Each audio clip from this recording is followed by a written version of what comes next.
All right, good morning. It is about 8 a.m. Hopefully by the time I release this video, it'll be 8:30 a.m. Eastern Standard Time on March 15th, 2019. This is a morning brief, so I am going to try to release some of these early in the morning, see if anyone likes these or if these catch any traction. But I'm just going to go through, look at the market, look at the futures, talk about what might happen today, and look at some top headlines that are trending on the news outlets for certain stocks. So I had Boeing up here. I was taking a look. Obviously, Boeing has been in the news, but before I get into Boeing, I want to jump into the actual overall market. So there we go. There's some pre-market opening, but here's the Dow Jones Industrial Average. What I want to do is first take a look at the futures here for the Dow. So the futures are up this morning about 0.5%.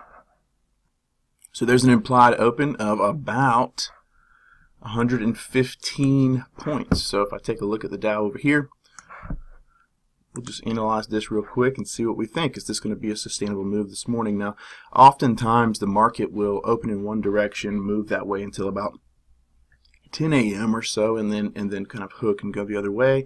But other times it can just, if it has enough momentum, it can just continue to the upside. So what are we seeing? Right here we have the uptrend on the Dow Jones Industrial Average on a 4-hour chart.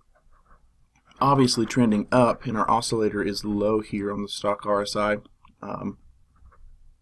Stochastic hybrid that's created right here, but it's moving a little bit higher and looks like it has a little bit more room to run. Obviously it may put in a lower high, and it also may pause here, may put in a lower high as in relative to this previous high. And we'll have to zoom in to kind of look at some smaller charts to be able to see what's actually probably most likely to take place here. But it is interesting that if we expand this just a little bit, we can see that we are toying around with some resistance that was hit back on the 25th of February.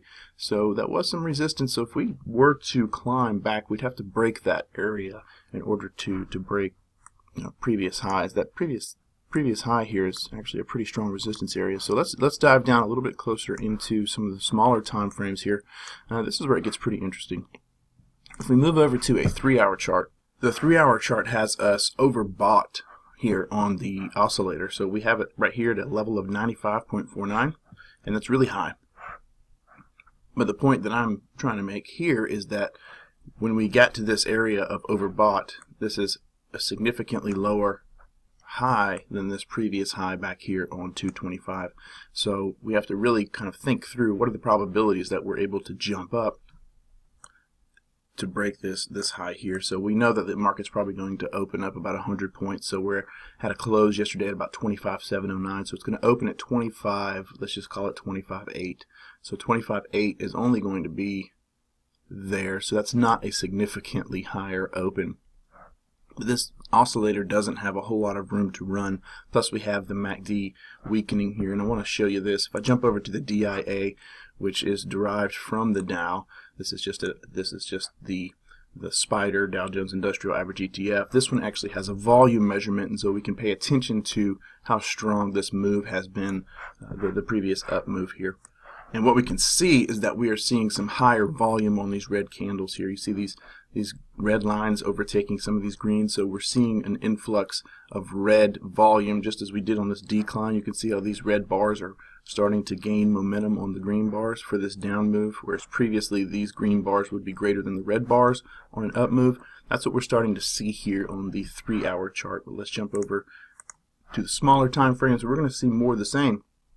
On the smaller time frames here, we are maxed out on these oscillators, weakening histograms on our MACDs, and we're showing the possibility of a lower high, which is signaling really a downtrend. So we have to ask ourselves, moving back over into the Dow Jones, we can really kind of have to take a look at this and see, well, if it's going to open at 25,800 this morning, what are the chances that we're able to jump up another 400 points and knock out this recent high?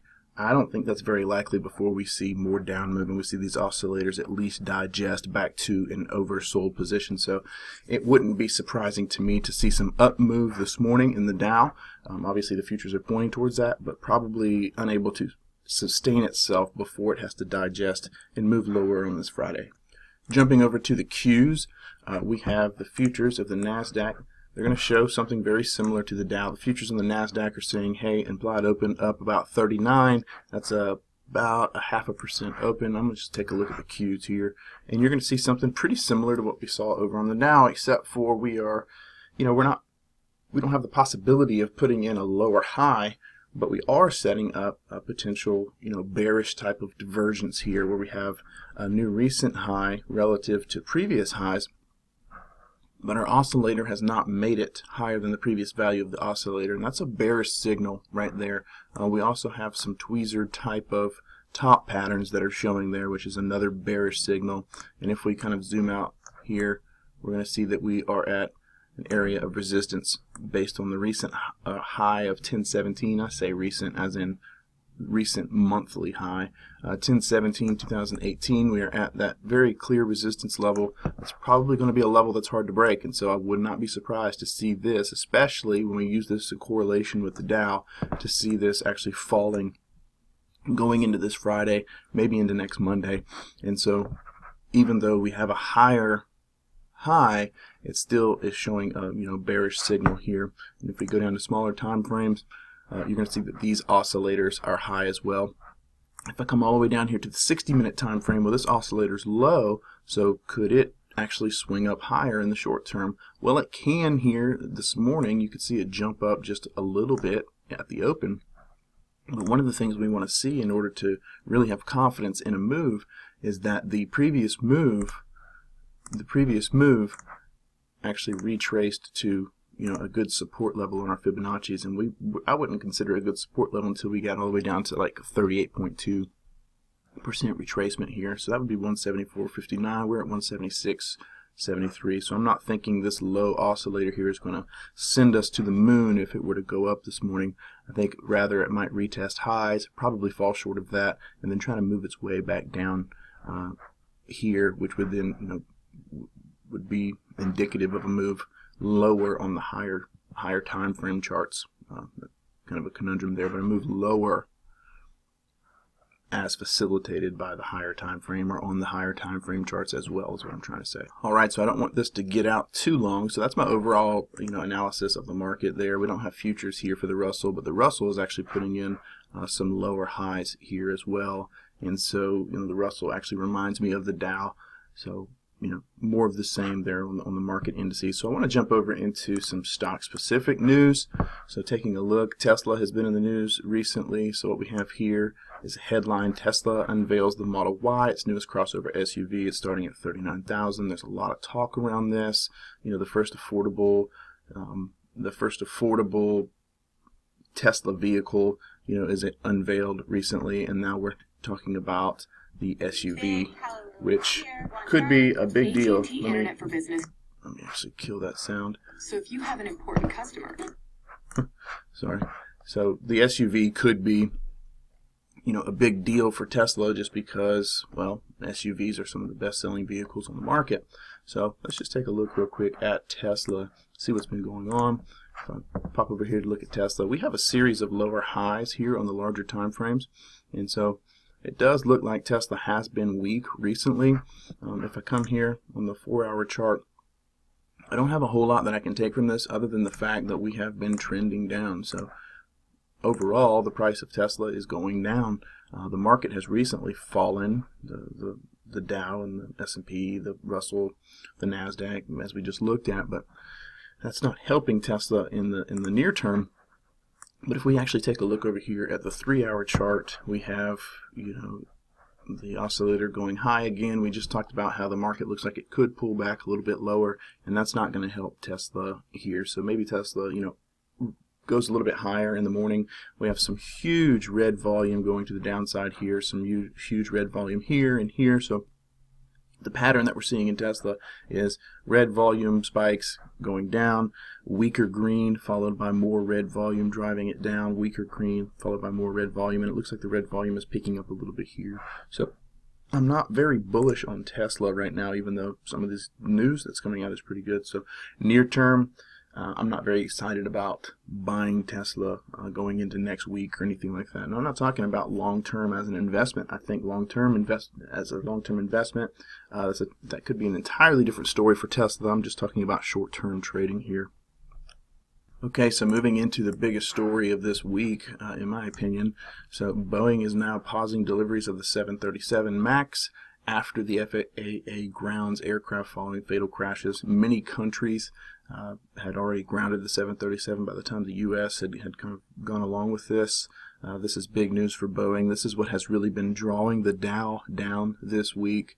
Obviously, we had a fatal crash this past weekend, and that took place just months after another crash back in, I think it was October.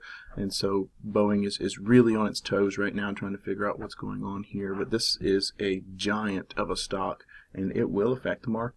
Jumping over to the charts here, Boeing last week was trading at a level of 445, and it's down to 373. So pretty significant adjustment there, and we have massive large red volume because this is a very negative headline.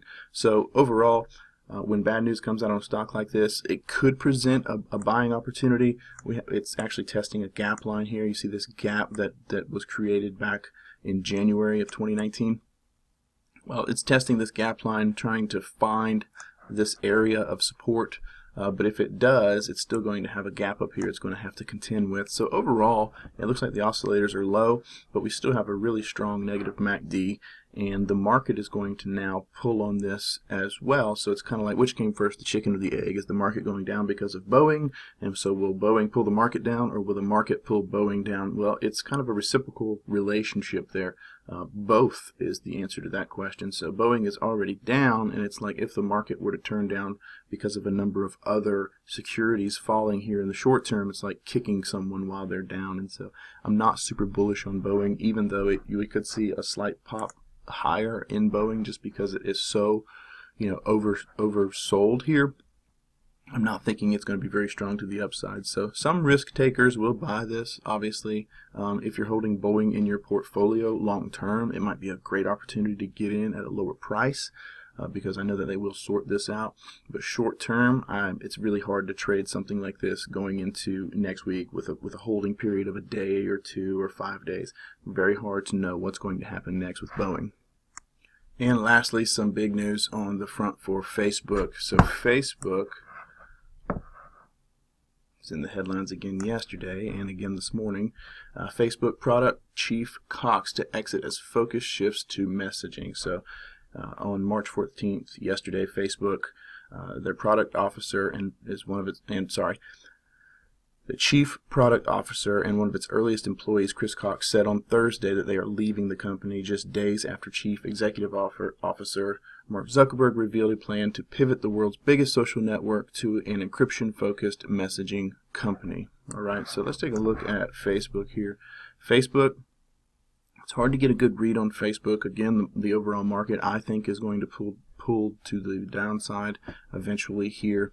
Facebook has been really on an island here, so this could be a bearish island if we could get another gap to the downside, but right now it's just kind of sitting up here by itself. It is putting in higher highs relative to recent highs here, so I need to focus on that. It looks like it may have a little bit of room to the downside to go with the market, but I don't see it actually breaking this recent low. So if this market down here doesn't hurt Facebook or draw it below an area of around 160, which I don't think it will, then we can see Facebook put in a lower high.